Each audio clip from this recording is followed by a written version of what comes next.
afternoon and welcome to the Humidor Report here. Justin here from Beaumont's very own Cigar Club. Some new stuff we're going to talk about this week, and we're going to start off by talking about the El Teton de Bronce factory in Miami. If you've not heard of it by now, it is a small boutique factory that has gotten known for making these limited edition, special kind of high-end releases for a lot of manufacturers.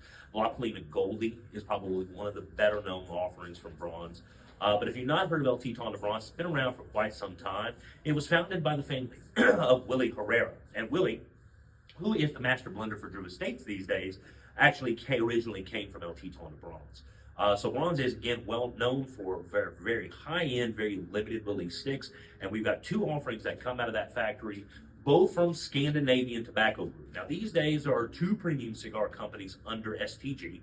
That is General, which has been around for many, many years, and Ford, which actually branched off from General just a few years ago. So the stuff we're talking about today technically is from two different companies, but it's all from STG. And we're going to start with the Partagas de Bronce. Now, Bronce actually being spelled with a CE instead of the ZE, it's the old Spanish spelling of Bronce, is a reference to the factory, El Teton de Bronce. And what we have in the Partagas de Bronce is a Nicaraguan Corojo wrapper over a Nicaraguan binder. And the filler, they actually break down which types of tobacco they're using for the three different principal textures of filler tobacco, which very few manufacturers do. So it's Viso, it's Seco, it's Ligero are your three different principal textures of filler tobacco. In this, the Seco is Corojo, the Viso is Dolce, meaning sweeter tobacco, and your Ligero is Medio Tiempo. Medio Tiempo is the last few leaves, last 2 or 3 leaves to sprout on the tobacco plant before it's harvested. So they're very small, there's not many of them, but they do have a unique flavor profile. But because they are that specific leaf, and there's so few of them, you don't hear a whole lot about Medio Tiempo because there's just not a whole lot of it to go around.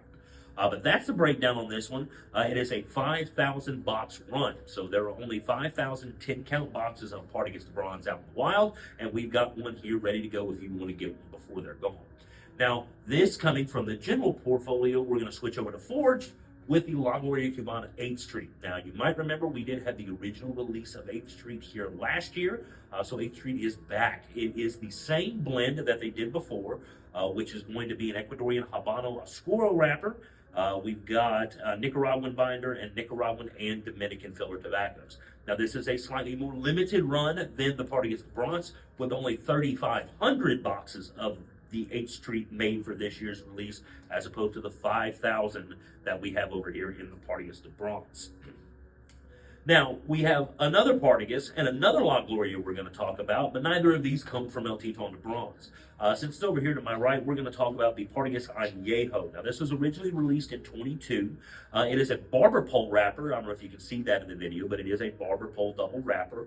It's got a 1998 Cameroon wrapper, and it's got a 2013 Connecticut shade wrapper that are barber poled on that. Now, there are only 2 sizes, and you can probably see neither of these are very big sizes. The reason the sizing is so small is because of the size of the Cameroon wrapper leaf that they have available for this product. Again, there's only those 2 sizes. It's going to be a seasonal release for them. It's going to be twice a year. So I believe last year was the first go. 22 was the first go round. This is going to be the first release for 2024. This is all we're going to have, at least probably I would imagine until late fall, early winter, before we see round 2 of the Partagas Añejo coming later this year.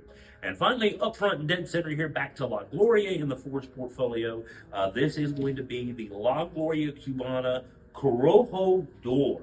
Now, this is a pretty neat cigar, as we're talking about a specific hybrid tobacco that has not been used, to my knowledge, prior to this release.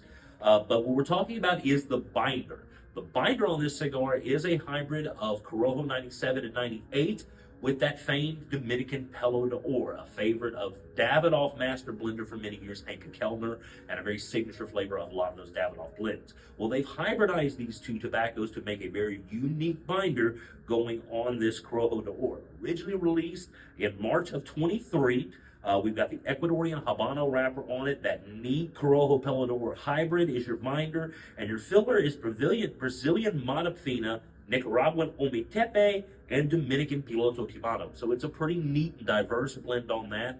I haven't seen anything about quantities of this release. It is something that was released previously and then now being brought back into a broader release.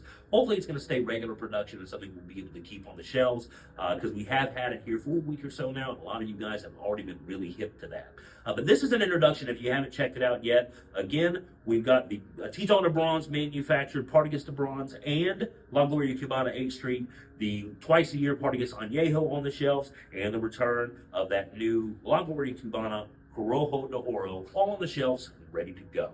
So that's going to wrap things up for this week's edition of the Humidor Report. Remember, we just had our big trade show for the year, so all of the new releases for the year have been announced, even if they haven't released or shipped yet.